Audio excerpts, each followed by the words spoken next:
appointed ambassadors tasked on showing Nigerians dignity, respect, and promptness.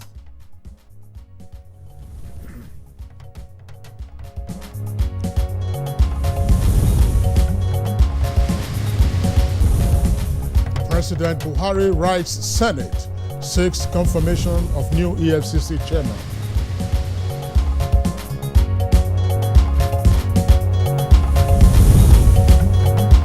House of Representatives urges thorough investigation of violence in Shasha, Oyo State.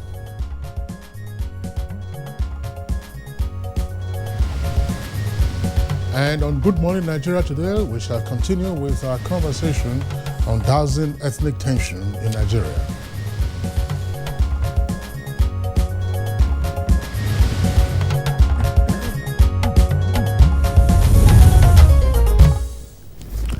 The current ethnic tension in Nigeria is taking alarming dimensions. The latest, which occurred in Shasha, Ibadan, in the Oyo State capital, has dominated national discourse and is part of what informed our focus on dousing ethnic tensions in the country. Today, we'll continue with the conversation which began yesterday, Monday. And during the first stanza, we had inputs from several guests with diverse backgrounds and experiences. Now, the former Deputy Governor of Abia State, Chris Akumas, observed that the tensions were an attack on the country's food security, adding that perpetrators were deliberately exploiting the country's fault lines.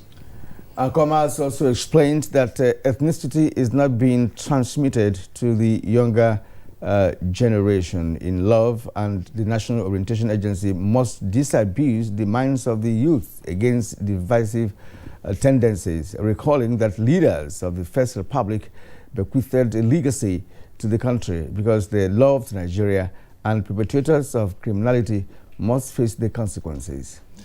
The Vice-Chancellor of Federal University Kashire in Gombe State, that's Professor Umaru Pate, described the current tension as a systematic attempt to ultimately destroy the country. He added that language was being weaponized while issues were politicized by persons who had earlier benefited from Nigeria. Professor Pate blames the elite for the current crisis and expressed worry over the fact that 60 years into her existence, Nigeria is still focused on issues of identity, national unity, and integration, rather than fine-tuning policies. He says the multicultural, multi-religious, and plural and diverse nature of the country must be understood by all, and the elite must provide the required vision and leadership to help remove current psychological barriers while strengthening institutions. Now, the Executive Director of Ubuntu Center for African Peace Building and Development, Professor Oshita, also joined us in the conversation. He said that Nigerians were becoming emotionally distanced from one another, leading to distrust. He expressed concern over the current level of tension of the country, which he said the country had not experienced since the Civil War. Professor Oshita also said the internet, which should be a tool for national unity and development, is being used to fuel distrust. He believes that there's needs to pay attention to expectations of all segments of the society, insisting that there is need for national dialogue to discourage agenda setting on the sidelines. Malam Muhammad Ali, a security expert and a former member of the Kaduna State House of Assembly, said that leaders from across the divide needed to speak to their followers on the need to live together. And he said also that people preaching hate do not mean well for the country. Today, of course, we'll continue the conversation as we are indicated with another set of guests. Thank you for joining us. It's Good Morning Nigeria, and I'm Kingsley Osadolo. I am Nigerian Umayo, welcoming you to the program. We are reaching you live on the network service of the NTA. And as usual, we have complimentary segments, which will include newspaper review, business news, and others. For now, let's join Musbao Danrahab for morning news. Good morning, Musbao. Very good morning, Kirian and Kingsley. Welcome to the news. The newly appointed ambassadors, consuls general, and charge of the affairs of a country have been tasked to attend to all Nigerians that come their way with utmost dignity, respect, and promptness. Declaring open an induction as well as orientation exercise for the new appointees, President Muhammadu Buhari said that must at all times provide necessary assistance to those in need with courtesy, commitment, and efficiency. Conduct and ability to multitask must be exemplary. Humility and firmness are attributes that can earn you and your country respect and recognition. These attributes must remain with every one of you in the fulfillment of your duties. Meanwhile, Nigeria's principal envoys are also expected to prioritize more engagements of foreign partners in all diplomatic platforms to attract huge foreign direct investments. At this time, Nigeria is diversifying the economy and changing the global perception about the country. These are some new tasks for Nigeria's ambassadors designate. The result of the Buhari doctrine is that Nigeria is on good terms with every country in the world, no exception. So this fact alone will make your jobs as envoys of Mr. President much easier. And President Muhammadu Buhari has pledged that the federal government will support more massive investments in Lagos State towards boosting its economic potential as one of the world's fastest growing mega cities. The president made the pledge in a video goodwill message to the Ehingbeti Lagos Summit.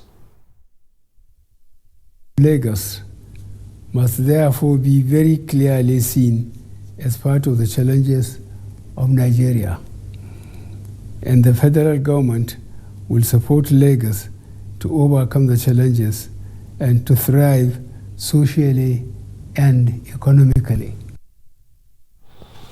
From the National Assembly, the Senate has received executive communication from President Muhammadu Buhari requesting the confirmation of the appointment of Abdulrasheed Bawa as Chairman of Economic and Financial Crimes Commission, EFCC.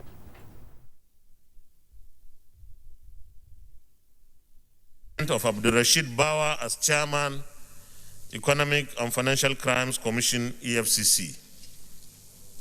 The curricula vitae of the nominee is attached herewith. The Speaker, House of Representatives, has urged the police to ensure speedy and thorough investigation on the recent violence in Shasha area of Oyo State.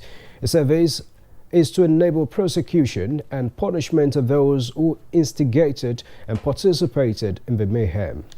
That we have a greater responsibility to keep the peace in our country, and to do that, we must first commit ourselves to the cause of equal justice and fair treatment for all. Only then can we wage peace with resolve, secure in the knowledge that with peace, a more prosperous union is within reach. Meanwhile, Oyo State Governor Seyi Makinde and 4 of his counterparts from northern states have visited Shasha markets for an on-the-spot assessment. The 4 northern governors who were with Governor Makinde to see the level of damage of the affected Shasha market area are Abubakar Bagudu of Kebbi State, Abdullahi Umar Anduje of Kano State, Abubakar Bello of Niger, and Bello Matawali of Zamfara State. And we appreciate what the governor has done so far, and community leaders, youth groups, and security agencies. It's important to know that the streets of Ibadan are calm.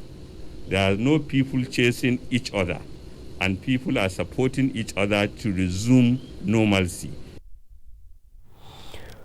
Now, there is a warning that all those using their resources and influence to fan the embers of disunity and destabilization in the country will be fished out and appropriately dealt with before the tenure of the present administration runs out. President Muhammadu Buhari, who gave this assurance while granting audience to the Borno and Yobe State Elders Forum, described recent happenings in Nigeria's southwest and other parts of the country as unfortunate and condemnable. Those who feel that they don't need Nigeria will succeed over their intentions and their actions. We need this country. We will continue to work for its stability, and may God continue to help us. And our update on COVID-19 has 1,368 new COVID-19 infections have been recorded in Nigeria in the last 24 hours, bringing the country's total confirmed cases to 148,246. The Nigeria Center for Disease Control, NCDC, says the new infections were found in 27 states and the FCT. Anambra recorded the highest with 344 cases. Oyo 172, FCT 148, Benue 107, Rivers 95, Ogun 59, Ondo 56, Ebonyi 53, Kaduna 52, Plateau 46, Kwara 36, while Enugu has 30 new cases. Akwa Ibom recorded 26 new COVID-19 cases, Osun 22, Edo 20, Abia 17, Kano 16, Borno 15, Delta and Gombe State recorded 8 new cases each, Imo 7, Ekiti 5, Sokoto 4, while Jigawa, Bayelsa, Nasarawa and Zamfara states recorded 3 new cases each. So far, 124,483 cases have been discharged, while the death toll is now 1,777. And that concludes the morning news and Good Morning Nigeria. The program will continue in just a moment with Kirian and Kinsley.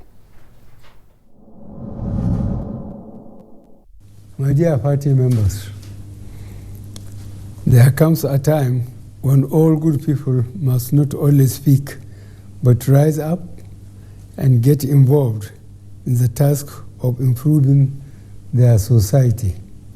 The need has never been greater than now for all Nigerians to actively contribute to the all-important task of nation building by bringing about good leadership and governance.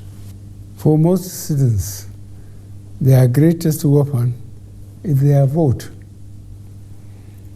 Register now for your party and register when the time comes for elections. Political parties are the main vehicles under our laws through which citizens can participate in the ideals and practices of our democracy. As we have seen happening around the world, good citizens join political parties and use them to bring about the changes they desire. I am therefore endorsing the nationwide membership registration and the revalidation exercise embarked upon by our party, the All Progressive Congress. I call on patriotic Nigerians to come out during the exercise, which starts on the 25th of January, and avail themselves of the opportunity to join the APC. Thank you, and may God bless our country. In my house, we may look alike, but we are very different individuals. My adorable twins, they look so alike, but they don't like wearing the same things. And my little man, I had to find out the hard way because I've been trying to teach him my way. He loves to learn his own way because doing things his way is more fulfilling. Everybody believes their way is best. That's why Golden Penny Pasta is our favorite meal because due to its non-stickiness, it allows me to satisfy everybody just the way they want it. Golden Penny Pasta, made with durum wheat, is tasty. nutritious, a source of protein and fiber, and non-sticky, so you can cook, serve, and eat your pasta just the way you like it. Go on and enjoy your Golden Penny pasta the way you want it. With Golden Penny pasta, your way is best. Hello, I bring you wonderful news. The village headmaster is coming back to your screen. Mo wire abi mi o wire. Teacher no work, a fellow one kan jẹ. Teacher no work, a fellow one kan jẹ. Ọmọ onírẹsì ti dé. Ajebo na better school for Las Gidi. Not be all this on a rugged school for Ijabi. I don't know for you. Second, it's called Oja Village. Kadesi. We know happy at all. And I know that even you too, you are getting a lot of orders. Hey, we are trying, Shao. Sweep her leg out. She was standing there. Sweep it. I love you so much. And how did I give you the impression that I was interested in that position? 50-year anniversary. You mean anniversary? I talk with that now. Not for me. Not for me because of Pamio.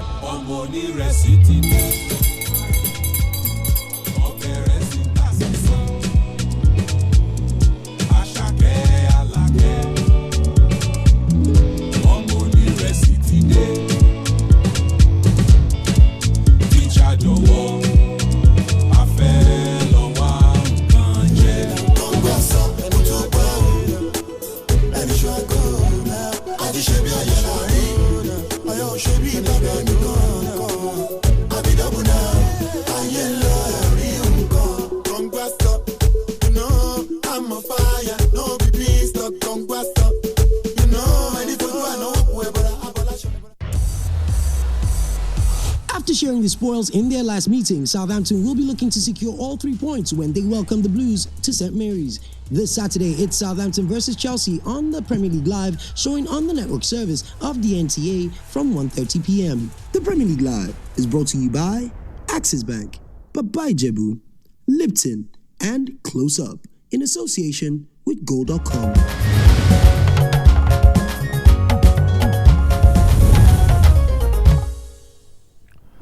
All right, you're watching Good Morning Nigeria on the network service of NTA. Now we're talking business. Industry players ask for renewed strategy to boost trade as Dr. Ngozi Okonjo-Iweala puts vaccine supplies at top of her agenda. This and more on Business News with Comfort Amodu. The emergence of Dr. Ngozi Okonjo-Iweala as DG WTO is still eliciting reactions from industry players calling for a renewed strategy as the new DG puts vaccines supplies at top of her entry. Dynamic towards essential, discovery of those niche products that can market Nigeria the more. We have to walk through to develop our national capacity. When we develop our national capacity, we can trade more. Latest figures from the National Bureau of Statistics indicates that the Consumer Price Index, which measures inflation, increased by 16.47% year-on-year in January 2021. On month-on-month basis, the headline index increased by 1.49% in January 2021 and 0.12 percentage points lower than the rates recorded in December 2020. Urban inflation rate increased by 17.03% year-on-year, and in January 2021 from 16.33% recorded in December last year, while the rural inflation rate increased by 15.92% in January 2021 from 15.20% in December 2020. The US dollar was pinned down on Tuesday as vaccine optimism boosted the British pound to an almost 3-year high, just as Asia-Pacific stocks rises and mainland China markets remain closed for Lunar Year holiday.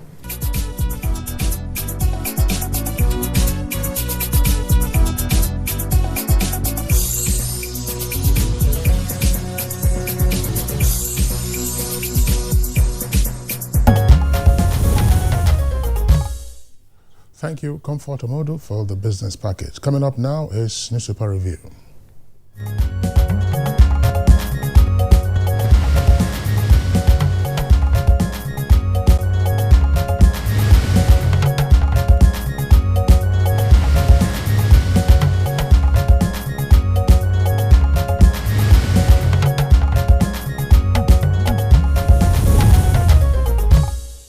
And here we have Bayo to be our reviewer. Bayo, it's good to see you. Good morning and welcome. Good morning. Good morning, Kinsley. Good morning, Nigeria. Good to see you. Thank you. Okay, let's begin by taking a look at the window page of the Nation newspaper. From above, the name flag says, Bawa's choice for EFCC chair breaks 18-year tradition. Fear kills back over price hike speculation. According to the NNPC, pump price remains the same. Nigerians living in fear, says Abdul Salami, that's former military head of state. Service chiefs hold the ace. That's the right to that headline. And below the nameplate says inflation is 16.47%, says NBS. Federal government spends 50 billion naira monthly to subsidize electricity. The lead story says North governors rule out ethnicity in Ibadan mayhem, with the rider market leadership tussle behind conflict. And then you have an excerpt there from the story. It says, to those outside Ibadan, particularly the northern states, a regrettable spontaneous incident happened, but it is not a tribal conflict. The different communities in Oyo are working and holding each other's hands to sort things out. Promoters of violence will be punished, says Buhari. The president meets Borno and Yobe leaders in Abuja. And right at the foot of the front page, bandits killed 10, kidnapped 24 in Niger. Daniel, Hejerika, and 2 reps join APC. That's on page 3. Carry on. Okay, now to the Daily Trust newspaper. Daily Trust newspaper. 2023, that's the kicker. PDP leaders meet Jonathan as Wenga Daniel, Hejerika join APC. That's on page 38. Prices of food highest in 12 years. It's on page 12. And then Shasa crisis. Some call it Shasa or Sasha. The way it's spelled here is Shasa. Shasa. Shasa crisis. Kano gives 18.5 million naira to 185 indigents. That's on page 4. Now, rising tension. Abu Salami asks governors to resolve differences, take responsibility, with foreigners, rich, influential people behind current crisis, according to Buhari.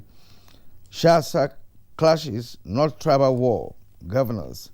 Arms proliferation behind Nigeria's security challenges, as they come to the Senate. Reps to liaise with NGF to address insecurity. All that on page 5.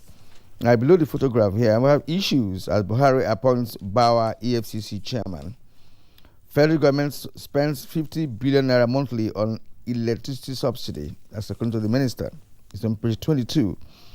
Investigate budgets. Daily Trust Foundation chair tells media. It's on page 4. Court remands teen housewife over murder of hobbyist fiancé.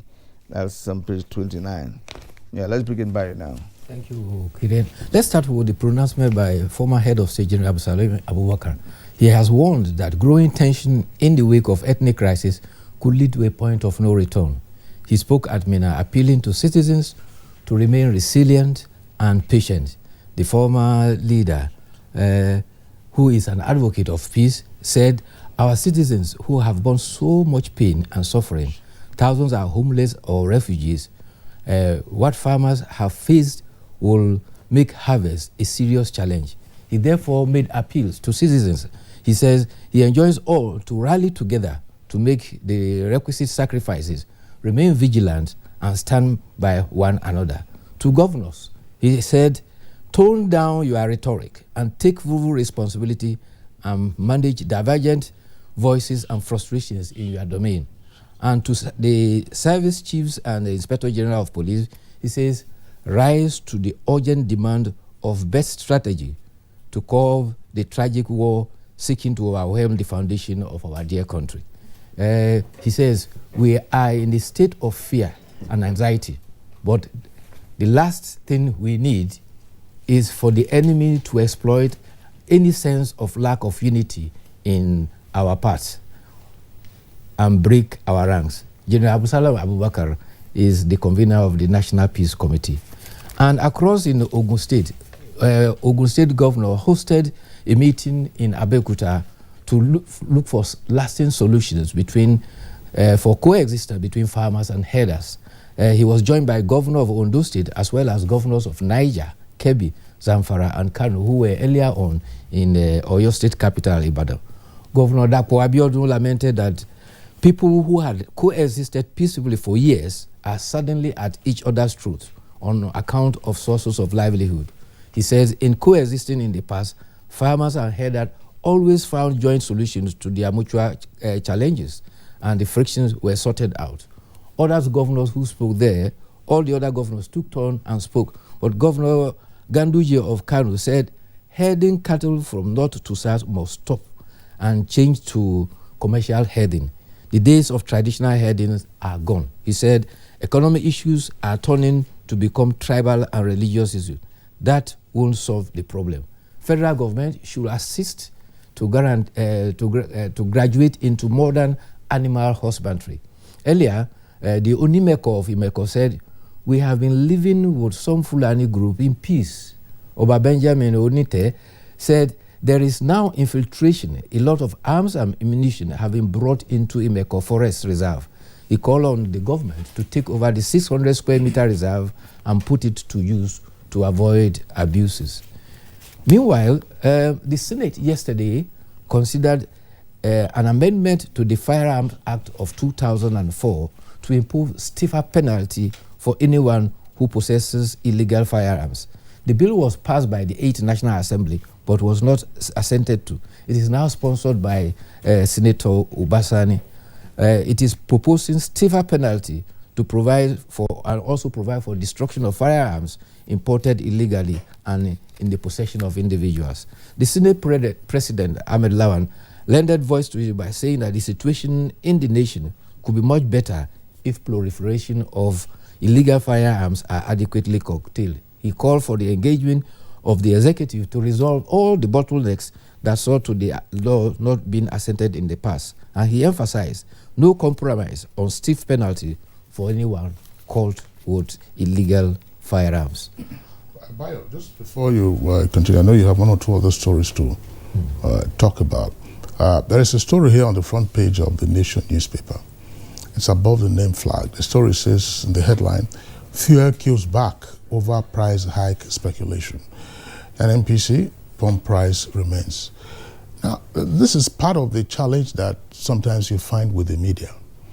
Once crude oil prices began to rise on the international market, you started seeing front page stories that, as oil prices have hit $60 per barrel, we should also expect a hike in the retail price of petrol in Nigeria.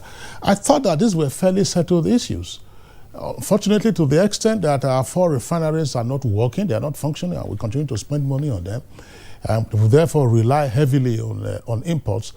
Once there is an increase in the crude oil price on the international market, it will impact the domestic retail price. And I think that's part of the whole idea of the regulation. But the speculation had been on and on and on, not taking into account that we ordinarily have a stock for some days. If you recall, we discussed this like a week or 2 ago, to say, is it that you have a hike in the crude price on the international market today, and then tomorrow retail price will go up? If you are going to import, it will take you a while to place your orders on the refineries. It will take you a while to freight them in. It will take you a while to also discharge, at Atlas Cove or wherever you are discharging. Another while for you to for the petrol or whatever to get to the depots. But I think the newspaper publications were actually quoting certain authorities, in the oil sector, during that period. No, they were not. They were purely speculating. They were not. They are just speculating that because there has been an increase in the oil price in the world market,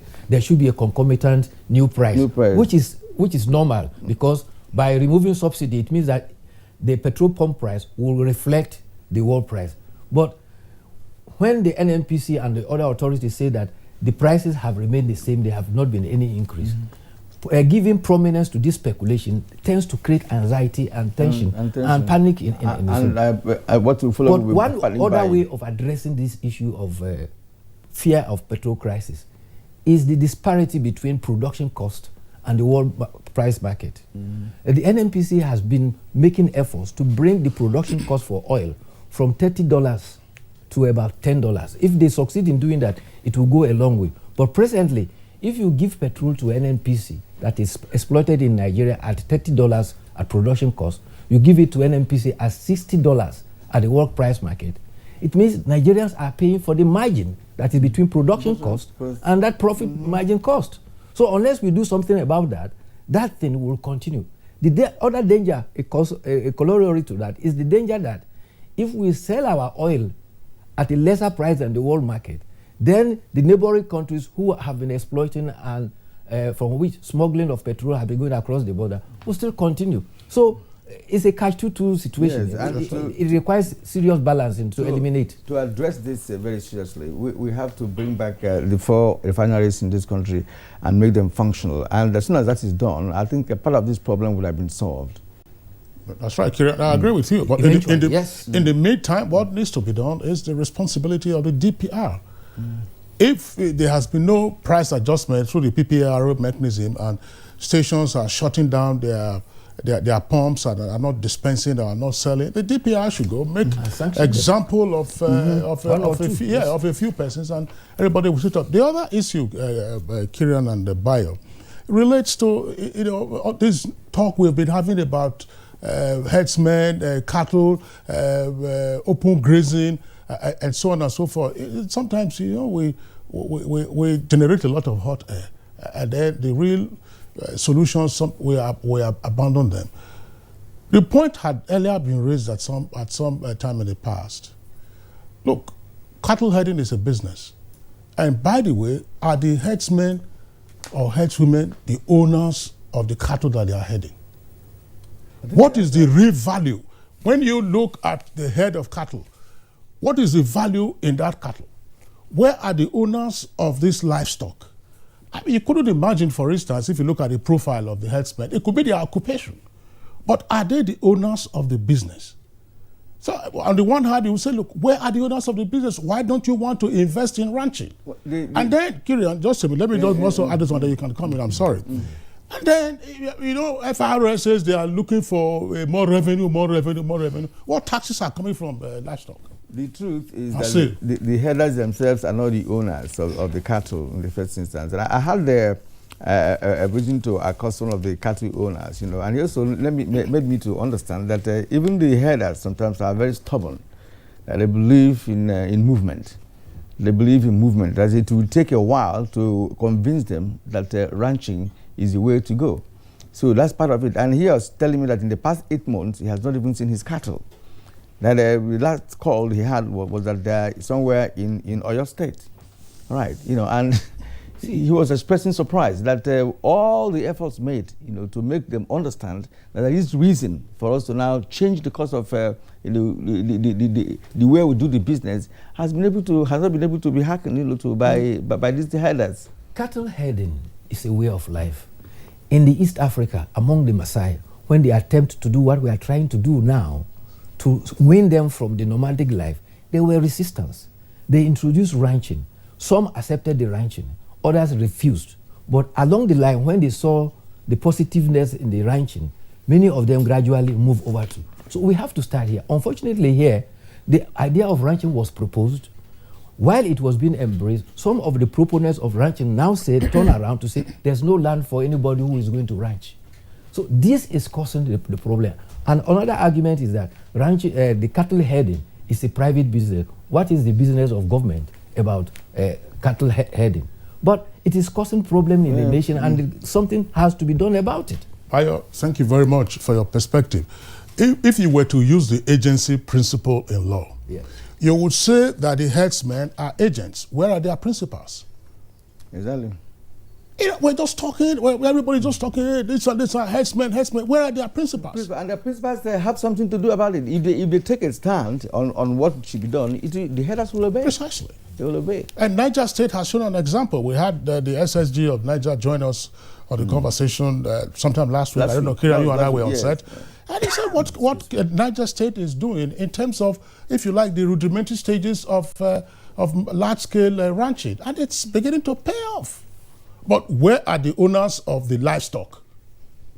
There's another issue here now raised by Sheikh Ahmed Gumi, and he is saying that the federal government should consider amnesty for bandits because, according to him, banditry is similar to militancy that was operating in the Niger Delta. He says that, in fact, it was the militants who introduced the element of kidnapping by arresting expatriates and oil workers, and the bandits have now learned from them.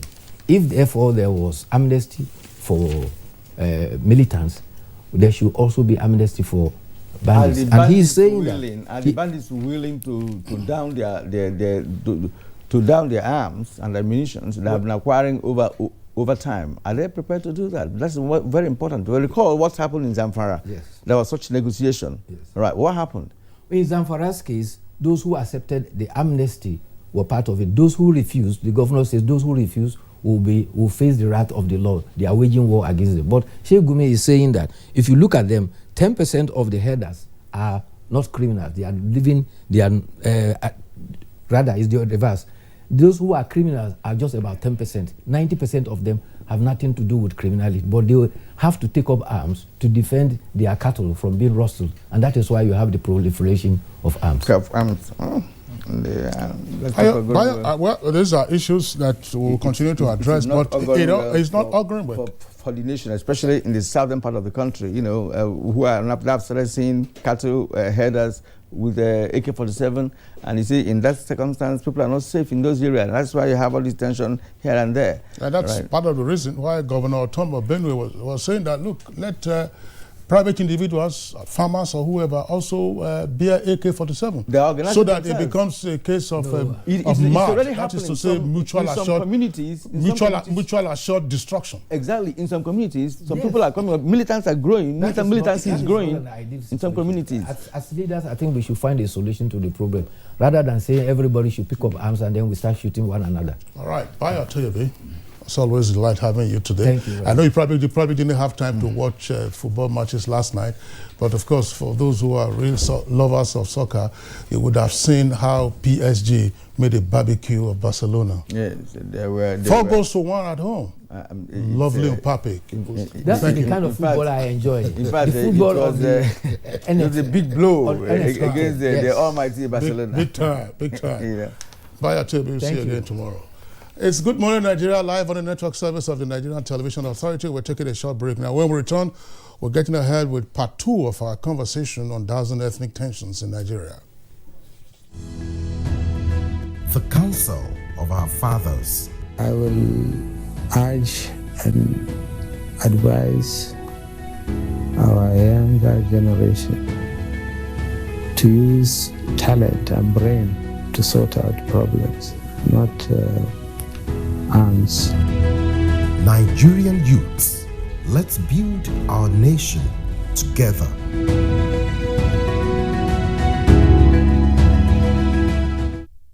Nigerian youths are about the greatest assets the country has at the moment. It is therefore not surprising that the administration of President Muhammadu Buhari is strategically responding to the yearnings of the youth through multiple projects and programs. Youth Entrepreneurship Support Years by Bank of Industry, the Youth Investment Fund by the CBN, and several other conditional cash transfer programs. Recruitment of 774,000 social workers, majority of whom are youths, and so many other projects that are beneficial to youths directly or indirectly.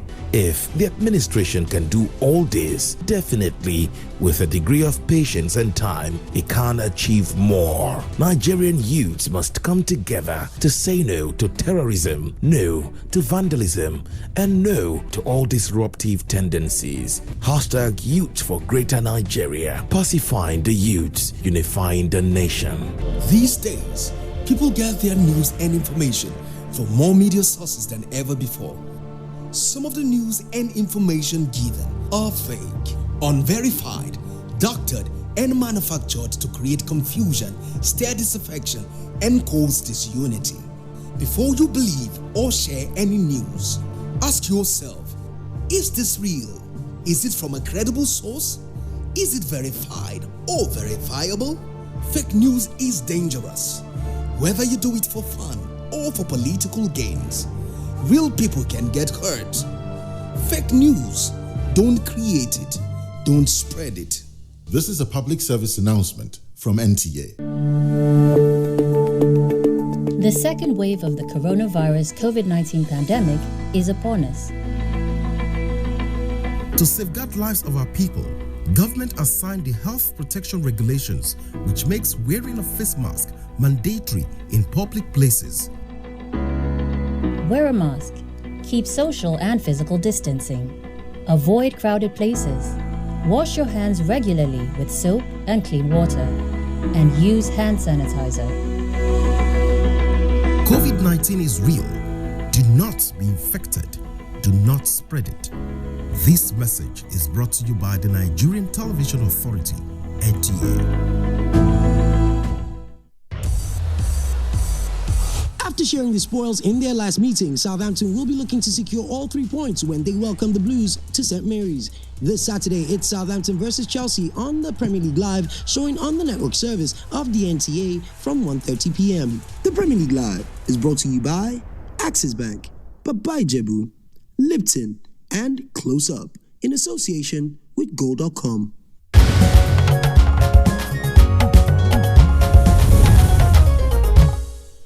Well, thank you for staying with us up to this moment on Good Morning Nigeria. And now to set the tone for our second conversation on dousing ethnic tension in Nigeria, let's listen to experts and excerpts from, of course, our first discussion as packaged by Kunle Adeye.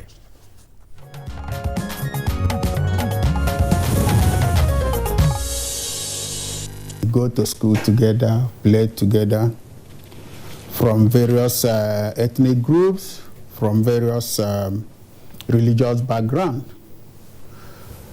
I believe there is something going on, and I hope that our security experts and all those that have been watching the event, I've been thinking about this. You have people that have benefited from the collective unity of Nigeria in the past.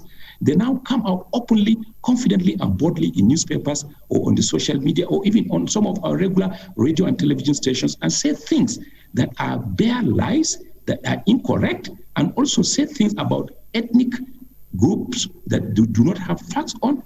And by the time you have a dangerous combination of some of these things, you have legitimacy coming from elders, you have a combination of the social media spreading information. You have populism politics, where politics of substance is not given attention. Rather, we go to mundane issues. Permit me to say, building peace through religious and ethnic harmony is one of the most important projects of this moment.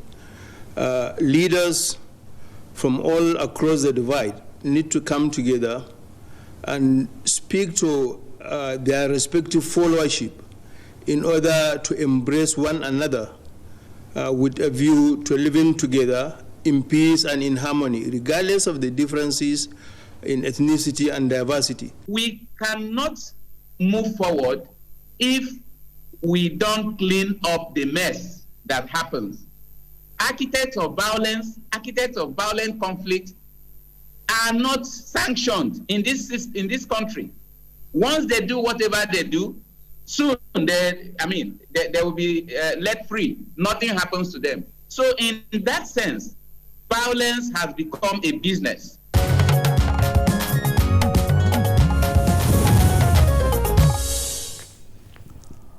All right, and here we have in our studio in Abuja, joining us. First, we'd like to introduce Muzali Jibrin, former Executive Secretary, National Universities Commission, and of course, Pro-Chancellor, Federal University, Lafayette, and Chairman, Federal Government Negotiation Team. So you're welcome to the program. Thank you very much.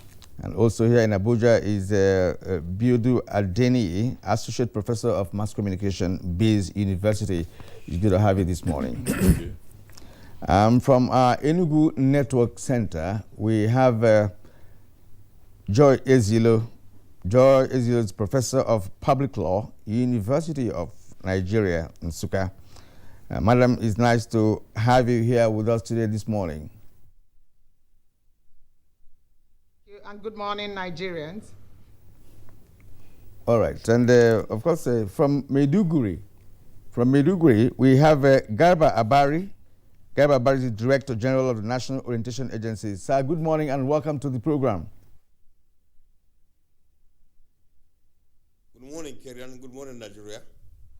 All right, pleasure to have you all with us, Kirian.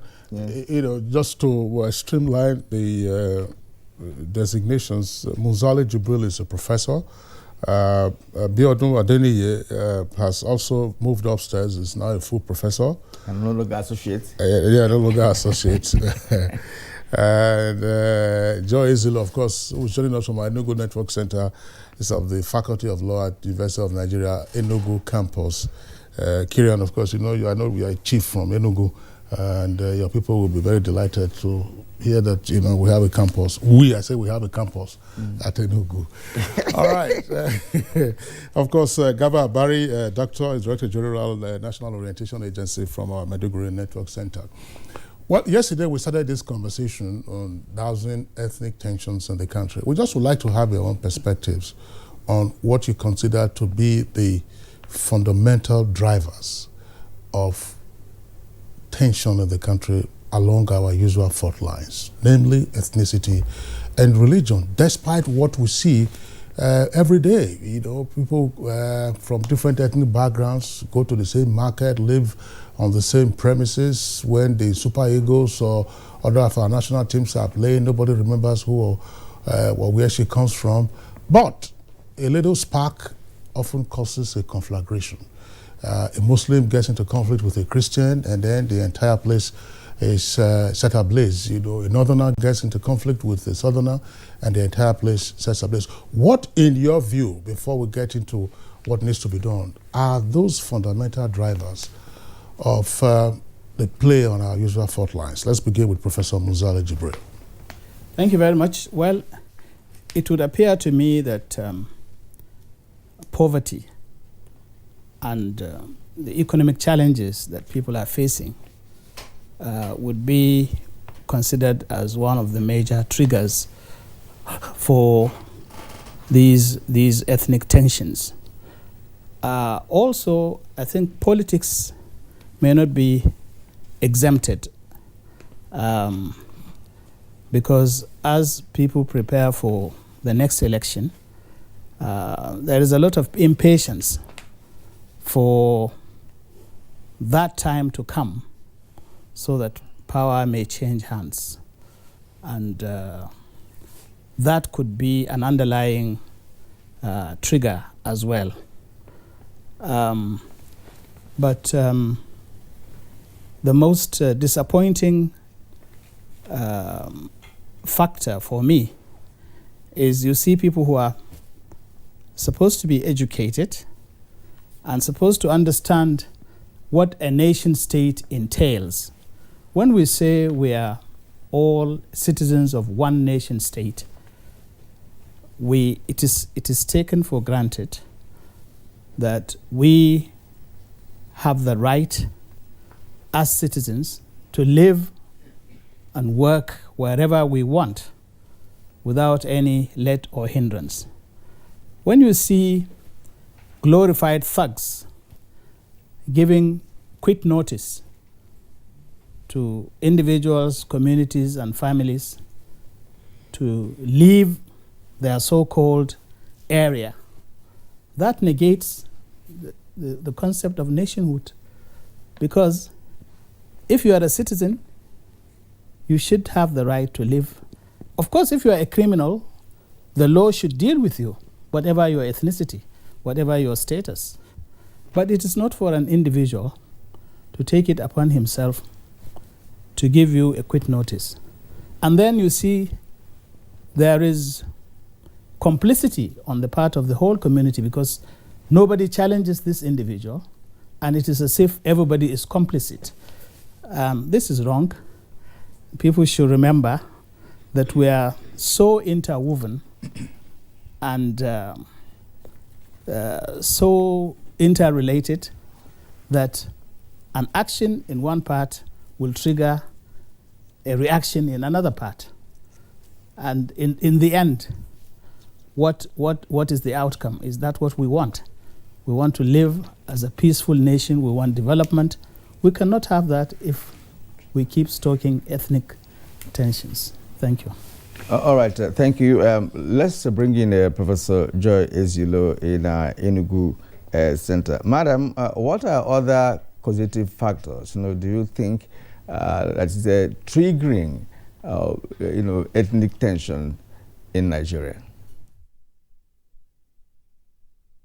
Thank you so much. I think we're a constitutional democracy. That's not in doubt. And our constitution, that is the supreme law of the land, the grand norm, is very clear about the foundation and those foundational principles for consolidating peace and ensuring that we are united as one indivisible and indissoluble Nigeria. And those fundamental principles are principles of freedom, equality, and justice. And in that will come the issue of rule of law and its lack of observance of rule of law, including holding people to account for breaches, including constitutional breaches of the Constitution. And that is the major problem, because there is lack of accountability. The Constitution have very important principles starting from preamble to section 42 and section 14. So we are mindful that as a nation, we are made up of subnationalities that make up the nation state Nigeria. And for those subnationalities to remain united and to live in peace and harmony, that those fundamental principles of the Constitution must be observed, whether in composition of government, whether in running of government. That's why I think I will always squarely put the blame on leadership. And by leadership, I want to be very clear. It is leadership at all levels of government and involving all arms of government. It's not enough to say federal government, even though I know they can drive it and ensure that the Constitution is effectively implemented, but also at every level. There is so much stereotyping in Nigeria. There is so much hatred. We should love. The love is totally absent. And that's why a simple matter of two individuals will just degenerate quickly to become a religious conflict, and then we'll just pack, and then you will see people losing things, and no one is held accountable. So the hate speeches and those who have decreed and ordered individual, who are they? And it has happened in the past, and there was no accountability, and no one was prosecuted to my knowledge, and no one was punished. And then, so it emboldens others to go on that hate speech. But we need to understand that we are mutually vulnerable if we don't observe the constitution of the land, if we don't pay attention to uniting Nigeria, if we don't pay attention to giving everyone sense of belonging, if we don't deal with the security challenges. The primary purpose and objective of government is security and welfare of all persons. And I want to underline and emphasize all persons, not sectional, not ethnic. It is unacceptable, it is unconstitutional. And that will fall squarely on leadership. And leadership must be responsive and sensitive to the needs of all Nigerians, not one section, not one ethnic group. And that is where equity comes in. And equity, it is an underlining fundamental principle that is a consolidating factor in building peace, in consolidating our democracy, and ensuring that we develop as a nation. Without that, without social justice, because the principles of democracy and social justice are the basic principles upon which our constitution and the nation is founded. And we are seeing in recent years that being completely eroded. And if you continue to erode it, you don't expect that it wouldn't impact. We've always known that ethnicity impacts on our democracy. We will know that we are not one people as such because it's different people and different ethnic groups that have come together. The political elite have used this or misused this instead of them using our differences as a political resource to build the nation, to unite the nation and to develop the nation, because we have beautiful people across different ethnic groups. We have excellent people, and we have people who are committed to Nigerian project across ethnic divide. But we are not using them. We have to just make sure that Nigerians, we have to find those people across all ethnic groups and put them in leadership position. They will drive this country to become a country of our dream. It's painful that decades after we are going back. I just heard on the news yesterday somebody saying if you look at the coup d'etat speech of Nzogu, it's almost like as relevant today as over 50 years ago or 40 years ago. So why are we still doing the same thing over and over and expecting a different result? I want us to know that the kind of hate speech, stereotyping in this country, if you're an Igbo, oh Igbos, if you're Yoruba, oh Yorubas, if you're Hausa, oh Hausa, if you're Fulani, oh when? I expect the government to start leading now and start showing that we are one and start showing we are indissoluble nation. Of course, and then also speak to other fundamentals, whether legal, whether structural, and then that will help to program us to really douse this ethnic tension. For me, I think it's very easy. I don't know why our leaders find it difficult. And the one I find most disturbing is the issue of lack of love. You hardly see people, speaking about other ethnic groups, not only with interest, even representing them. We should just start, to love one another and understand that we are mutually vulnerable. Our faith are intertwined, and if you think that the conflict you incite against another group, you don't know when it comes back to you. It will, definitely. So let us really commit ourselves to the Nigerian project. But importantly, let us observe the Constitution. The Constitution and the constitutional provisions are very clear. And we have to go back to that. Let all our readers read the preamble. Let them read Section 14 of the Constitution. Let them read Section 42 that prohibits discrimination on grounds of ethnicity, place of origin, circumstances of birth, sex, religious opinion, political differences. If we have that and it is legally binding, we will not be where we are. All right.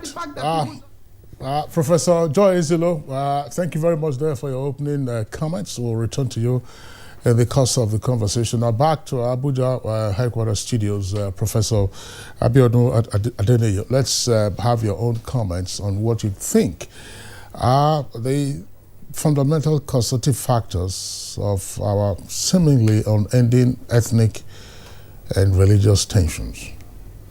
All right, thanks a lot for having me this morning. I do believe that there's no society that is absolutely homogeneous, and there's no society as well that is absolutely heterogeneous.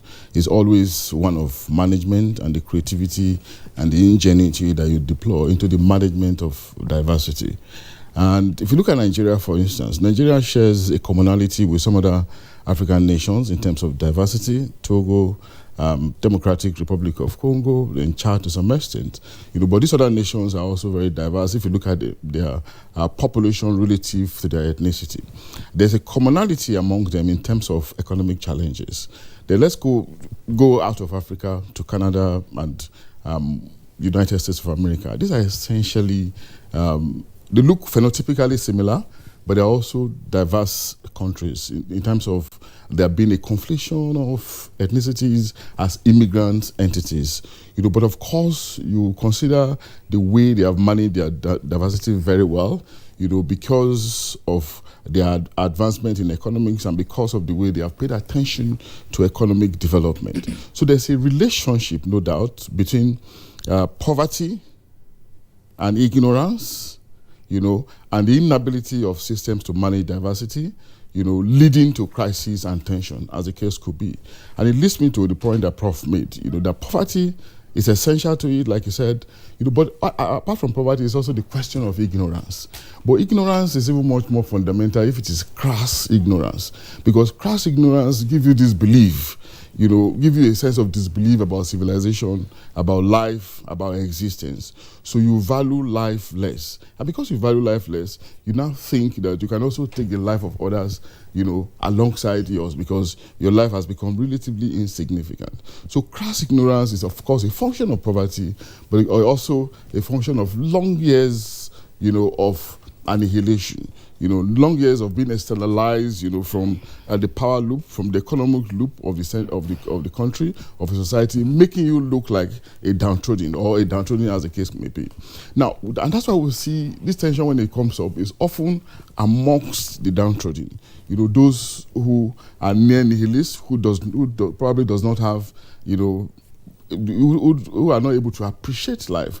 We see it happening, but again, we see them wanting to strike at the elites who should be in a position to educate them, to bring about sensitization, awareness, ramp up communication, and probably make them appreciate life. So education is also central to it. But I'm not going to use the word education. I rather want to stay with understanding, because understanding brings about elevation, elevation of the mind, leading you to begin to appreciate life and to depart from nihilism.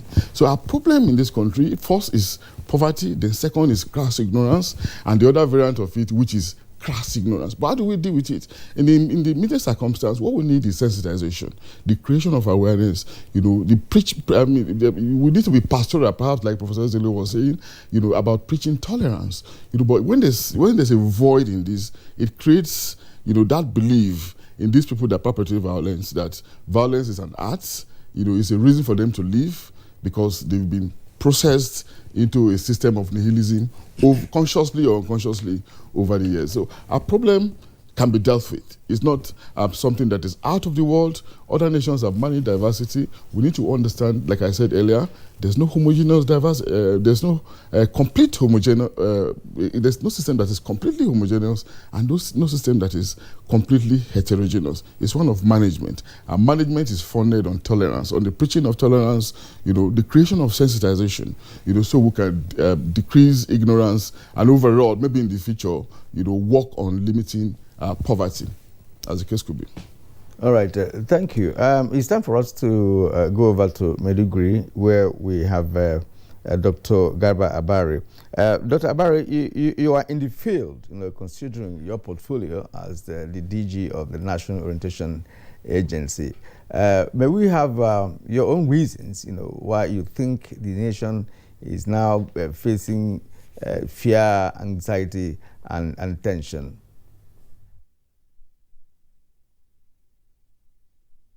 Thank you very much. I think that the fact that passing through very tenuous moments is something that is clear all about the place.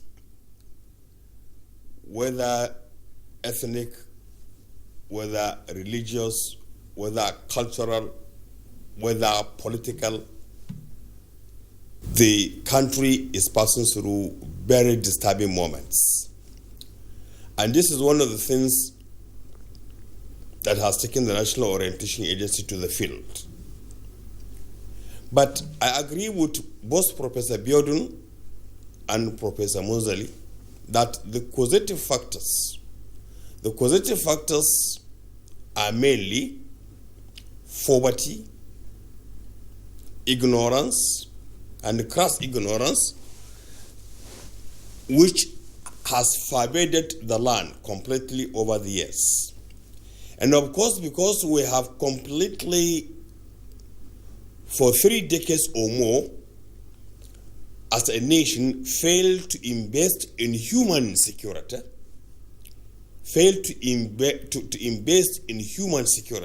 meaning equipping the citizens with empowerment, equipping the citizens with education, equipping the citizens with all those things that are supposed to make for a good life. We are now reaping the benefit of this neglect. But still, coming back to what Professor Belden has said, that the issue is so about lack of education. I think it is lack of education, not understanding. Lack of education not in the literal sense of education of going to school to sit before a teacher and receive instruction. No. Education in the sense of understanding first and foremost what, if you are a Christian or you are a Muslim, what the basic tenets of the religions that, of any of these two religions you profess actually teaches. Understanding of the fact of connectivity, that if something goes wrong with one, it also will by extension affect you and affect the other person. Over the years, this has actually not been put in place, and cumulatively we are reaping the benefit of this. Unfortunately, there is also the failure in our values. The values of unity that we have always used to know, the values of love for one another. Nigeria has not always been like this. We have not always been like this. I have always, at different forums, said that I belong to a generation of people that of Nigerians that are so proud of this country because it has given me all that a country can give to its citizens. Unfortunately, we are not saying that we cannot say the same for our children. Unfortunately, we cannot say the same for our younger brothers. Unfortunately, we cannot say the same for our much younger siblings. And the reason is simple. One, the dynamics have changed. We have massive poverty. We have failure of governance at all levels over the years, cumulatively. You know, at the local government level, for example, where it matters most, you know, what we are seeing is total lack of governance. In fact, if you ask me, all the most ungoverned places in the country are the local governments. And this is where Nigerians live. Majority of Nigerians actually live, and they are living. So in addition to that is also the fact that we have an environment that is changing as a result of the internet culture. An environment that is changing as a result of the internet culture and of course the change in our demography. If you look at the kind of hate speeches that populate the Twitter handles of our youth this time, is very, very, very worrisome. You know, propagation of fake news, hate speeches on Twitter, hate speeches on Facebook, hate speeches on Instagram. You know, and the majority of this is coming from our younger people who are always active on these social media handles. It tells you that there is a lot that we need to do at the level of the home, at the level of the school, at the level of the religious bodies, at the levels of traditional rulers, at the level of parents, at the level of our workplaces. All of this, everybody has a responsibility. But one of the ways that by which we will start addressing this issue is to address poverty, and address poverty frontally, instill good governance, ensure that we hold people to account, and whoever breaches the law must be made to face the music. Unfortunately, we have seen failure, institutional failure on the part of all those that are supposed to actually make sure that those who breach the law face commensurate sanctions. Thank you very much, Dr. Garba Abari, there for your opening comments. Let's bring in again Professor Munzali Jibril. Professor Munzali Jibril, I mean, listening to the comments that you guys have made this morning with regard to what you consider to be the causative factors of perennial ethnic and religious tensions, it's clear whether it's the failure of governance, the collapse of institutions, and what Professor Adeni also indicated, that look, oftentimes, you know, the conflicts that you get to see and witness are amongst the downtrodden. Where is the elite class? Elite class. Yes. Where are our statesmen? And at another level, you will see what the elite class have also done. Yesterday on the program, there were a number of examples that were cited. former NUC Executive Secretary. I'm sure you are aware what is happening in universities today, that sometimes for be a head of department, to be a dean, to be a vice chancellor, you must come from the local community. And the idea of university is changed.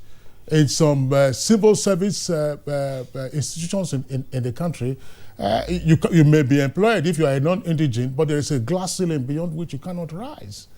And on. You can replicate the many examples. And somebody said in the past that ethnicity is often the refuge of political scoundrels, but it would appear to be more so for perhaps a great deal of Nigerian elite class. What are your thoughts? Yes, well, I agree with you, actually, that the elite should be held responsible because they manipulate the masses using the fault lines in order to achieve their set objectives. Sometimes they fail to intervene when they should. For example, what is going on now in some parts of the country where people are being given quit notice or being killed, the elite are afraid to intervene because they don't want to be marked as belonging to the other side. So, but apart from that, they actively manipulate these fault lines. I remember the late Yusuf Bala Usman of ABU actually wrote a book on how the elite, Nigerian elite, manipulate the religious and ethnic and other fault lines for their own purposes. For the liberation of Nigeria. Yes, that the book is for the liberation of Nigeria, and he goes into great detail to demonstrate how this is done. So ultimately, you see, if a nation succeeds, it is the elite. And if it fails, it is the elite. But the Nigerian elite sometimes acts very, very irresponsibly. All right, back to Professor Eziolo in our Enugu Network Center. Madam, you've listened to other guests, and including the reasons you gave earlier on that had to do with the constitution of the country that should be obeyed, constitution of the country, which of course touches on all aspects of nationhood. What should the indigenous do or citizens do, to live together despite the diversity that we inherited. Now, there is this issue of ignorance raised, poverty, lack of proper education and understanding of one another as people from different ethnic groups. Now, what can be done to disabuse the minds of many Nigerians, especially the youths, on these divisive tendencies and also some behavioral patterns that tend to tilt towards ethnicity? Now, the issue of elites have been raised briefly, and that goes also to show that elites are making very key contributions to this issue of ethnicity and, of course, religious bias. What are your thoughts? Thank you very much. I think I will come back to also leadership. I know we need to do a lot of sensitization or conscientization of people, but that should not be in a vacuum, because if a leader embraces other ethnic groups, then also the followers will know that it is the proper thing to do. And all of these are grounded also in the Constitution. I was looking at the economic objective in the Constitution, and it talks about being able to harness the resources of the country in a way that it will promote also. It will take care of the welfare of the people and all Nigerians. And that also our leaders have failed to do. And I wouldn't just say elite.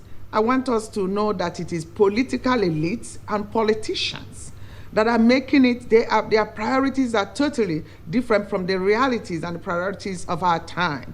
And we have to know that there cannot be injustice to one is injustice to all.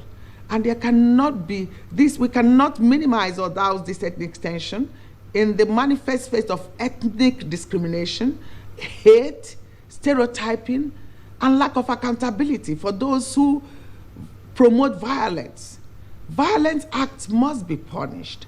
Yes, we will have to continue. I think NOA, National Orientation Agencies, at all levels, but leaders at all levels, leadership, government, must continue to promote good government. Because if we have good government, part of the causes, I agree about the nexus, but I don't want to place the causation so much on poverty. But then, if it is also part of it, because lack of human security, freedom from fear and want, we know it also fuels hatred, especially when people feel, I belong, I don't belong, I'm almost like a second-class citizen in your own country. Then it also kind of exacerbates that. And I don't think it's just about education, because you can see very educated people who, whatever they put out of their mouth is hatred, it's actually promote violence, and then others listen to them and they are held by their followers. So it's not just about ignorance. Yes, we know that with right education, I would say appropriate education, appropriate sensitization, but above all, leadership by example, that we are one and you're a leader for all, and you're not a leader for a particular section of the country or religion. I think that will give everybody a sense of belonging. But again, we need to deal with the issue of welfare of the people, the security and welfare of the people. That is the primary purpose of the government. Nigerians are feeling the pains all over. And if they are feeling the pains and effect of decades of bad governance, I wouldn't just say it started today or with this government. We've had bad governance, corruption, and that's why, and we're just going in circles. We're still not coming out of it. We are yet to build that democratic culture. We must promote zero tolerance to violence, to ethnic hatred. For those who, whether they are elite, political elite, they must be held accountable. No one is above the law. And that's the message we have to be clear about. And who has the position, who is in position to enforce that? I think it has to be our leaders, and we don't have to dance around this. Because if the leaders are not showing that people, if they think it's all right to do so or to breach the Constitution, if there is absence of rule of law or non-observance of those basic principles of equality, of justice, that equity is so fundamental, of fairness, then and people are not speaking about it. We must condemn injustice at whatever level it happens. And violence, whoever promotes that, whatever ethnic groups, is not acceptable. And I don't think any ethnic group is better than the other in terms of really the love that we need to share, being our each other's neighbor. We have to. The only time that maybe we play football, then we hail Nigeria in sporting activities, and another time that you see Nigerians are good. If you have accident on the road, everybody comes out, everybody wants to save.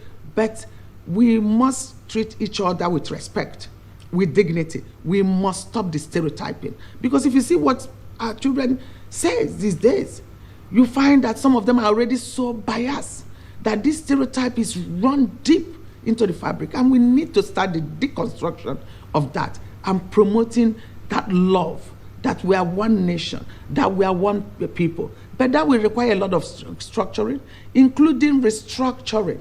Because if you're talking of ethnic, if people don't have a sense of belonging, if there is discrimination on ethnic ground, which is clearly prohibited by discrimination, then people will not be happy.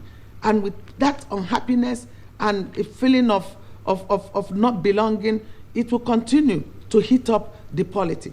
And that is where the leaders have to come in. And I mean leadership at all levels. Because we need transformational leaders who are responsive and who, importantly, are committed to and bound by the Constitution of the Federal Republic of Nigeria. All right. Thank you very much, Professor Joy Izulo. Back to Professor Abiodun Adeniyi. Well, the different nomenclatures have been used with leaders, political elite, or the general elite class that you can subdivide into 5 different groups: military, the intelligentsia, the business, and then, of course, the bureaucracy, and then the political elite. But what would be your own take on this? Some persons have argued that part of what we are seeing is things were not always like this. Yeah. We agree, but over the recent decades, there has been an increasing abandonment, what Professor Oshita yesterday referred to as emotional distancing, say from the elite class, that they don't appear to even believe in Nigeria's unity or in Nigeria's existence, except insofar as it is a poaching ground for them to line their pockets in a good number of cases and then take the wealth of the country out. I keep asking the question myself. How many foreigners do you see colluding with their foreign countries for you as a Nigerian to fleece their country and bring the wealth back to Nigeria? But this is what you see at all times, capital flight from the Nigerian environment. And you're just asking yourself, just what is wrong with us as an elite class? Because if you don't believe in your entity, if your heart is not here, how can you defend it? And therefore, why would you care about ethnic or religious tension? And why won't you even exploit it? Yeah. Absolutely. But it's something I've imagined as the concentric circle of leadership. In that circle, you have an individual who's supposed to be a leader, and his responsibility should start with trying to satisfy the generality of the people first, maybe the family second, and himself last. But we'll find out that in our own situation, it begins from the outer ring, which is the desire to satisfy the self first, the family second, and the society later, the community that engaged him in the first instance later. That's the circle, the problem we have, But how did we get to this low? I think it's actually evolutionary, but to get out of it, it could be deliberate or maybe by happenstance. Deliberate in the sense in which we recognize that our problem is leadership, of course, like I've been said by sages over the years, Wole Soyinka, Professor Chino Achebe, and as reiterated largely by Professor Ezelo this morning. We have made that point severally that leadership it is, but how do we move to developing salutary leadership? It could be deliberate. Deliberate in the sense that the populace are now sensitized, realizing that that's a downside, and we now want to remedy it and reflecting it in the electioneering process. But that's very difficult because we see a situation where the leaders or the elites are still able to manipulate the electorate such that our salutary leaders will emerge the same way. So in that regard, we're in a catch-22 situation. So we are left with the other situation, which is the emergence of the kind of leader we desire by happenstance, maybe by accident. And I dare say that we have seen it in the past, in different sectors, in some sections of this country, in agencies where they got there and disrupted processes and procedures and even shock this nation. I keep referring, in my own opinion, to Nuhu Ribadu as the FCC chairman, Nasir Ahmad El-Rufai as the FCT minister, Okonjo-Iweala as Minister of Finance, what's his name, former governor of the Central Bank, Chukwuma Soludo, so what's in the and Fashola to some extent as governor of Lagos State. So we see these people emerging by happenstance, but again, there's still much to be done in that area. But how often do we think that such, accidental leaders can emerge? That's the problem. They come, like the angels' visits, few and far between, and that's the bane of our society, but we have to be concerned about it, as a people. But it's just unfortunate that it is these same leaders that we have now that has the responsibility to help us evolve the kind of salutary leadership that we'll need in the future. But it will take time. But hopefully, I will get there. Before before too long. It is actually becoming extremely, difficult for many Nigerians to understand the reason why leadership has been the bane of our development in this country. We've had, since 1999, run a democratic dispensation without any military interregnum. Therefore, persons would have believed that by now we'll have learned our lessons, and get things done right. But it's so halting that at this point in time, at this stage of our development as a nation, we're still talking about leadership. We're talking about ethnic tension, religious tension, and what have you. And I want to bring in Dr. Abari once more. Why I keep referring you as the man in the field is because of your head of a national orientation agency. And we have repeatedly here, in fact, the discussions here have repeatedly mentioned the issue of sensitization, education. Now, to what extent, has the NOA, been able to re-educate or reorientate Nigerians on what should be our behavioral pattern that should be a benchmark to see how we can live as a unity, as a diverse, as a nation that has a diverse culture, diverse religious beliefs, and of course a different political affiliation. What is the template of NOA to see how we can bring Nigerians back to the basics? Because if that is not done, we'll keep going around the circle year after year, decade after decade, and we're still talking about ethnicity, we're still talking about religious differences, and of course ethnic tensions here and there. Very much. Before I respond to what is the NOA template, let me also make a comment on the issue of the emergence of a salutary leadership. First and foremost, we all have to agree with the fact that we have a very dysfunctional political system with a leadership recruitment process which leaves much to be desired. In a constitutional democracy, political parties are supposed to be the drivers of constitutional safeguards, of ensuring the emergence of the kind of leadership that will entrench good governance, that will bring about accountability, that will bring about a leadership with a high sense of integrity and the love for nation. What do we see with the political parties today? Whether ruling party or opposition party or other parties that are out there as appendages of the leading opposition under the lead under the party in power, all of this actually leave much in their conduct, leaves much to be desired in their conduct, because the emergence of leadership under the arrangement that we see today is not from the point of view of competence, of integrity, of the capacity, but of one's own ability to follow the process.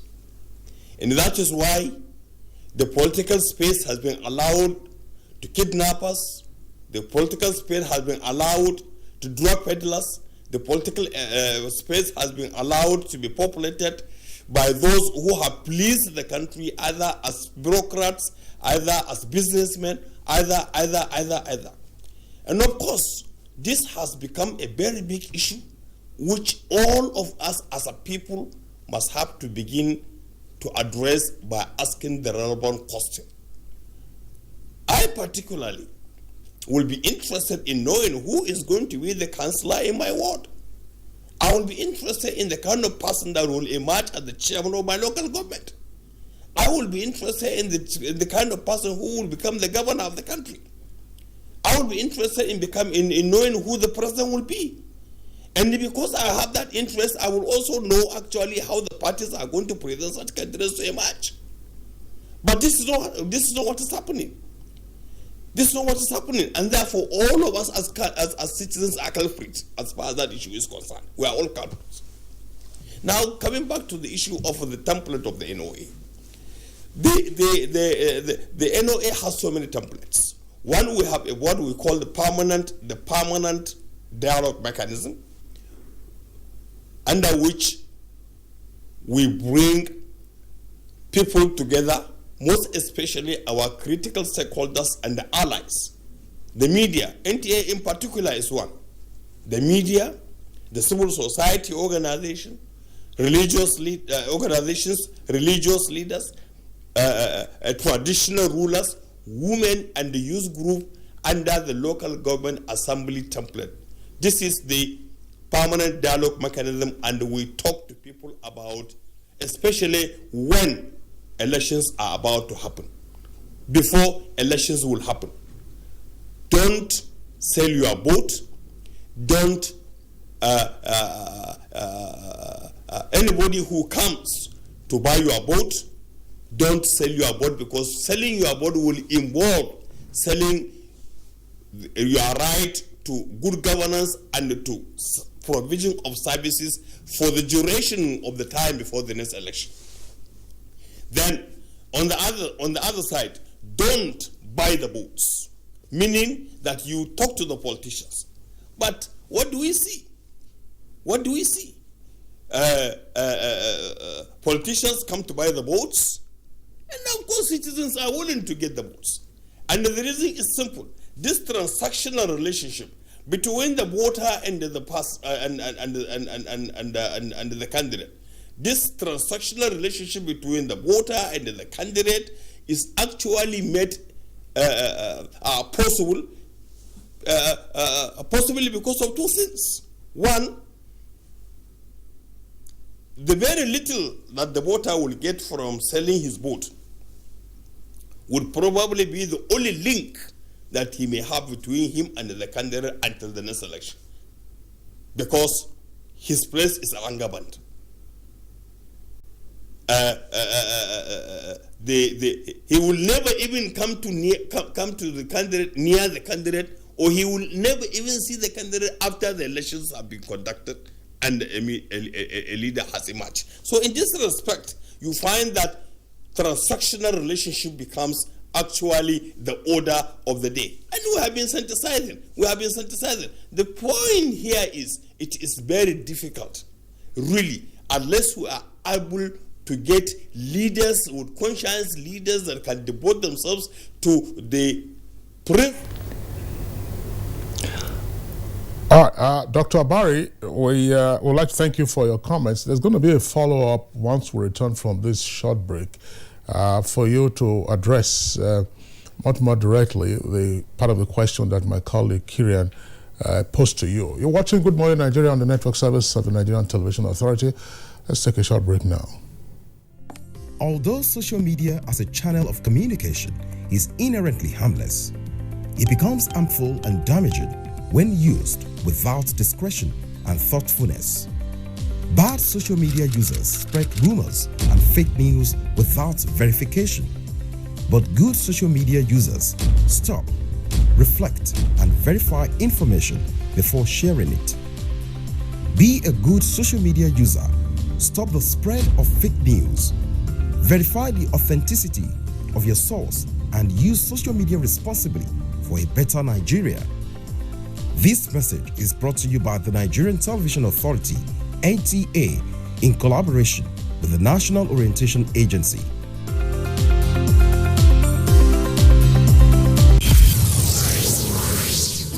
A new edition of TV Guide is out with special focus on the game changer, His Excellency Governor Abdullahi Sule of Nasarawa State.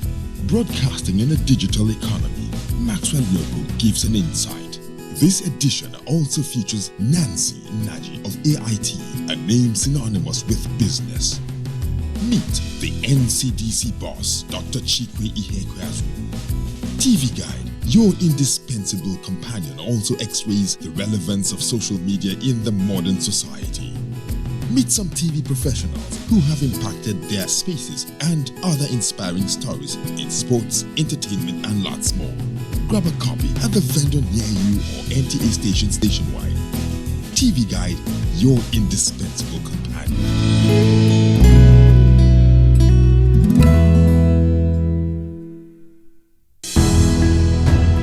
Dialogue, empathy, love, and unity. These are vital components of nation building. For all to be well, we appeal that we should refrain from volatile, provocative, inciting messages and language. Let's build and not destroy.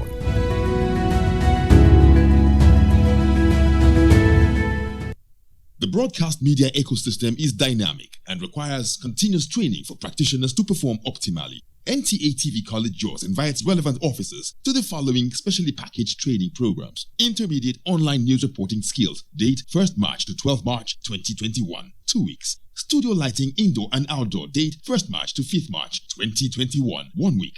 Modern trends in broadcast media marketing. Date 15th March to 9th April 2021. 4 weeks. understanding public service rules and mastering the art of standard minute writing, reports, memoranda, and briefs. Date 15th February to 12th March 2021. 4 weeks. The course fee for the 4-week courses is 100,000 naira per participant. The fee for the 2-week course is 80,000 naira, while the course fee for the 1-week course is 40,000 naira only. Accommodation inclusive. Venue for all the courses is the serene and secure environment of NTA TV College near Old Government House, Rayfield, Jos. For more inquiries, please call 0803-314-4383 or 0806-980-9807. NTA TV College, Jos. Training you to be the best you want to be.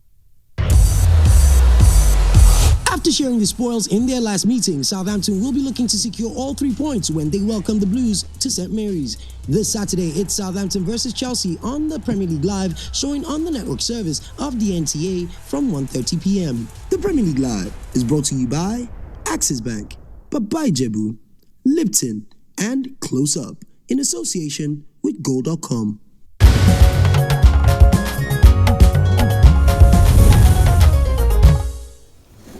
All right, you're welcome back here, and you're still watching Good Morning Nigeria. We're reaching you on the network service of the Nigerian Television Authority. Before we went to the break, I indicated that we're going to go back to Dr. Garba Abari, Director General of the National Orientation Agency. Dr. Abari, now listening to some of the comments that have been made today, and indeed backing up to what we heard yesterday from our guests, there is the issue of sensitization, reorientation, targeted at deconstructing the stereotypes that would seem to be the fuel for the ethnic tension and religious conflicts that we have in different parts of the country. How well equipped is the NOA to undertake this task? Because, I mean, Professor Ezele was just letting us know a while ago that when you listen to some children and what they are saying about other ethnic groups, it's cause for worry.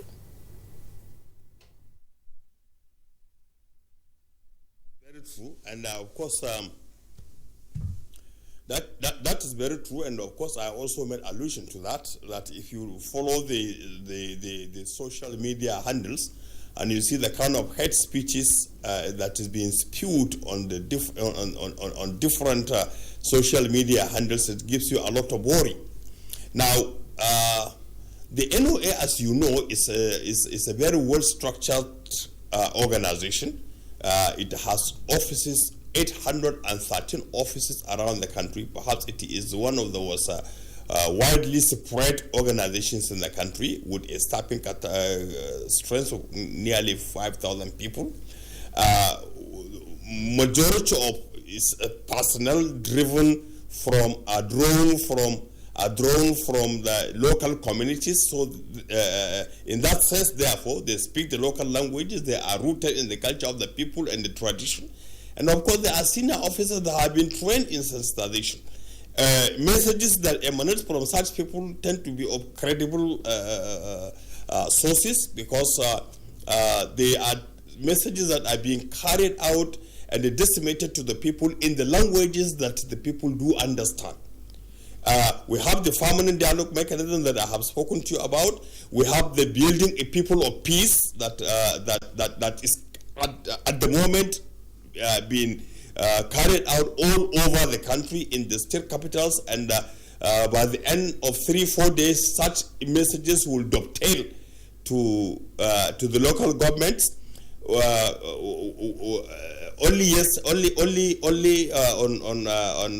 On Valentine's Day, we launched the Fall in Love with Nigeria, Be Patriotic, Do the Right Thing.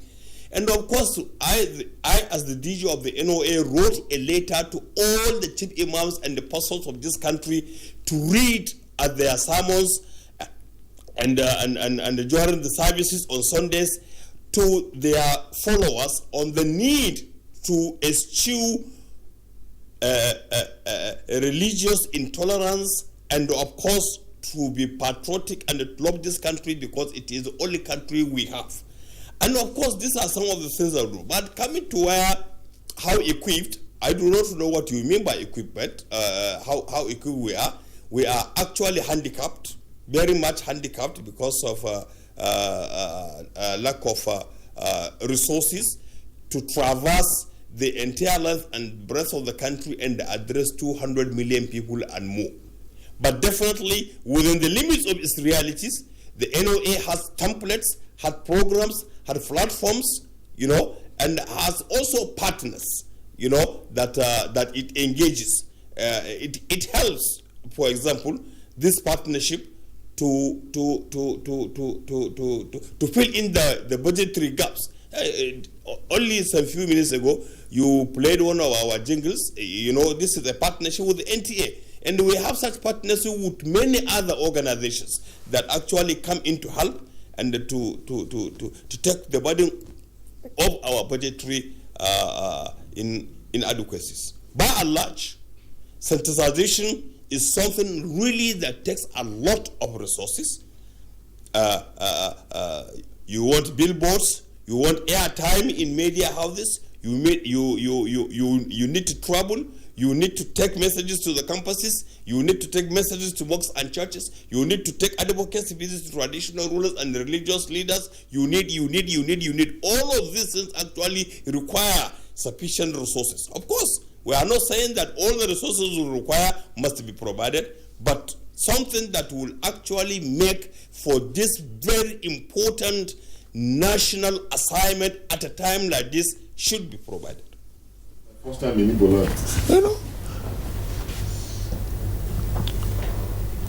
All right. Thank you, Dr. Barry. We understand that, as rightly pointed out, that the NOA requires more funding, and for you to perhaps ramp up sensitization in the whole country, knowing full well that the country is huge. We have over 200 million people thereabout, and so it's really a very difficult situation. But I will believe that as time goes on, you'll be able to have all that you need to see how Nigerians are going to be more sensitized than ever before, because this issue of ethnic tension and all of that is actually creeping into the society, and it doesn't augur well for any society. For now, we have Nigerians who are also contributing to this program by way of tweets. We'll try and see what we can do to read all of that. Kingsley and I will make efforts to see how we can take all of that. First of all, we have from Festus Akimboyewa, sad that ethnic tension and indeed violence has been allowed to plague our country, causing destruction of our communities, while our bloated population, insufficient resources, and insecurity make ethnic tensions inevitable. Economic and human capital development will reduce the tensions. Derek Jack Solomon, a new constitution that defines rights and privileges of citizenship in terms of residency rather than nativism, ancestry, and religion needs to be crafted. This new constitution needs to devolve power over resource distribution and development from an all-powerful central government to local constituencies. This is the way to go in dousing myriads of ethnic conflicts in the country. Mutara Farouk, diversity of ethnicity can be well managed if there is a practical demonstration of sincerity of purpose, equity, fairness, justice, and empathy for all. No Nigerian deserves to be treated as a slave, a refugee, or a second-hand citizen by other Nigerians, irrespective of their status. Innocent Yawa James, ethnic tension arises from lack of sincerity and patriotism from leaders. Misinformation on the side of Nigerians is also a problem, simply because we have access to social media. Once the federal government addresses the problem of insecurity in Nigeria, all this will stop. That's the... Siyaya said we must avoid hate speech in all ramifications. Unity is the key to peaceful coexistence. Chris Simeon, ethnic tension in Nigeria today has given rise to room to the insecurity and insurgency, betrayal, inability to harness our God-given potentials. This is unacceptable. Let's embrace peace and enjoy our liberty. Steve Bond, perpetrators should not be hidden. They should face the law. Law enforcement mustn't take sides. Justice must come before any peace meeting. Suleiman Babagana, traditional rulers and the elite in the community should not be agents of disharmony or promoters of indigent and settler phenomenon and partisanship in dispute resolution, as all of this lead to escalation of conflicts, as in the case of various ethnic tensions across the country. Mwangwa Kingsley, this problem starts with parenting. Parents are the ones who tell their children negative things about other tribes. If we must solve this problem, we need to start from the younger generation. Now, there's one from Alex there. Only justice will entrench peace. Justice is fair distribution of wealth, resources, law enforcement, and governance. All right. Bello Muhammad, that's the second set of tweets. I'm sure you have that. That just came in now. The NOA should wake up and improve on its enlightenment campaign for peaceful coexistence. There should be at every market day of our villages and towns to relay the message. Town criers should be fully mobilized. We need peace to reign. Shay flows. Now, inciting speech of one ethnic group against another should be strongly discouraged. Religious and traditional institutions can play a key role in this regard. Appointments into government positions or any government opportunity should follow federal character. All ethnic groups are one. Usman Banikantu, Professor Munzali said it all in his opening remarks. Impatient politicians and aggrieved individuals who no longer enjoy free everything, as he put it, as before, are the ones creating ethnic tension. I think what he meant to say here is that people who no longer enjoy the largesse of government are now trying to do what they can do to raise ethnic tension to satisfy their urge. Unless such people are exposed and disgraced, the country will not enjoy peace. That's according to Usman Banikantu. All right, those are the tweets we can accommodate in the meantime. Well, of course, time runs very fast. Professor Muzale, let's come back to you. What, in your opinion, needs to be done? Of course, this is also implied in what you have said, but we can still back up a bit and just remind ourselves of some of the points that have been articulated in the course of this two-part conversation.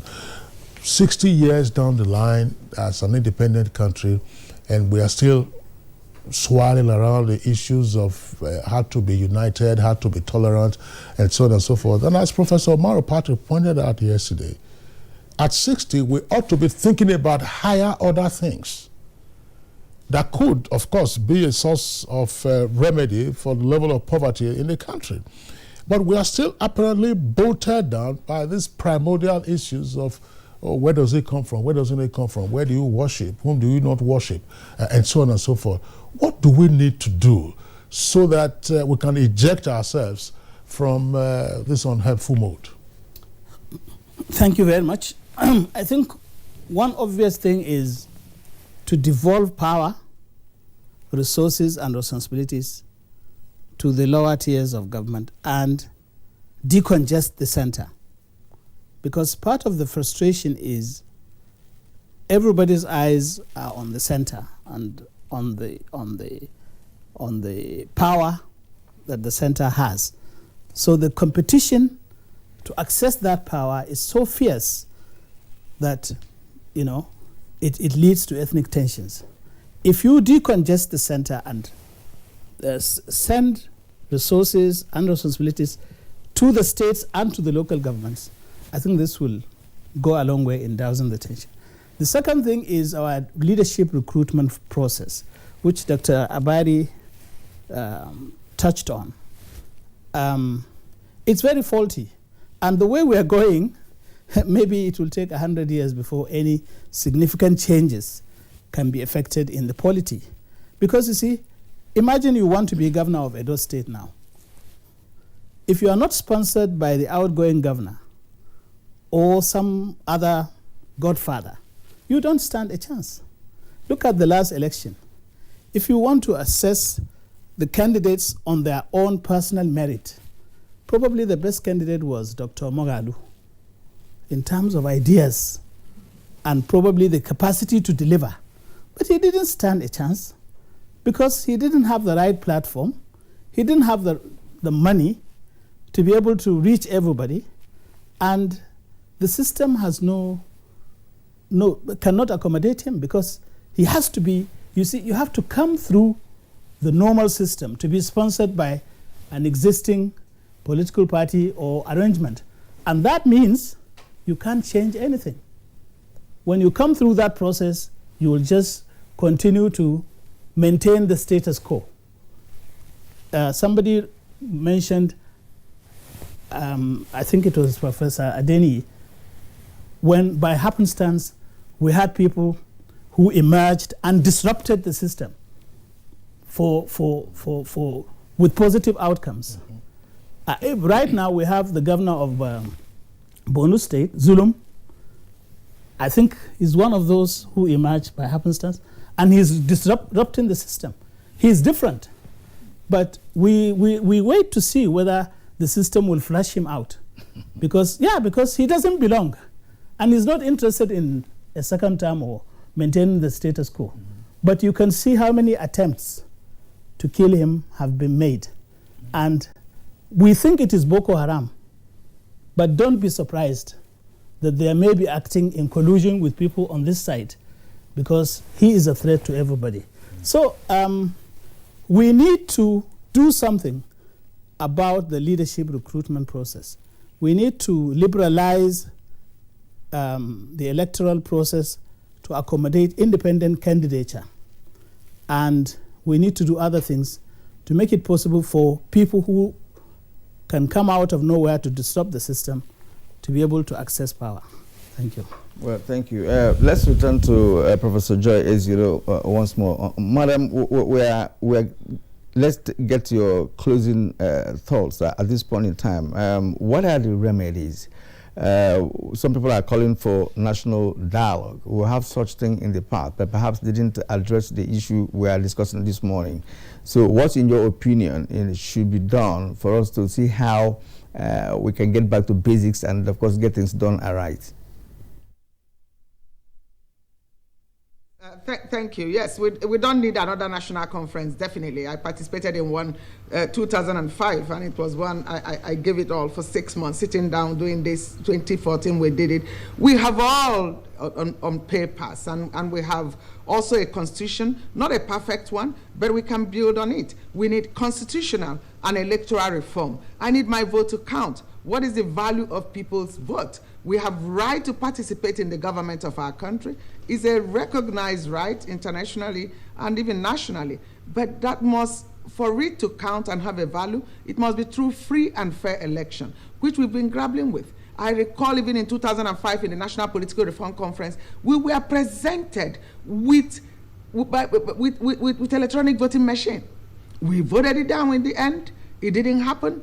And then I've been part of the process going to India, seeing how made in India, electoral, the largest democracy, over 800 million. They have free and fair election. Why can't we have it? We need to have government at all levels having the ability to harness our resources, our commonwealth, manage our diversity in the best interest of Nigeria. They have to think in the best interest of Nigeria, not in the best interest of their ethnic group. It doesn't work.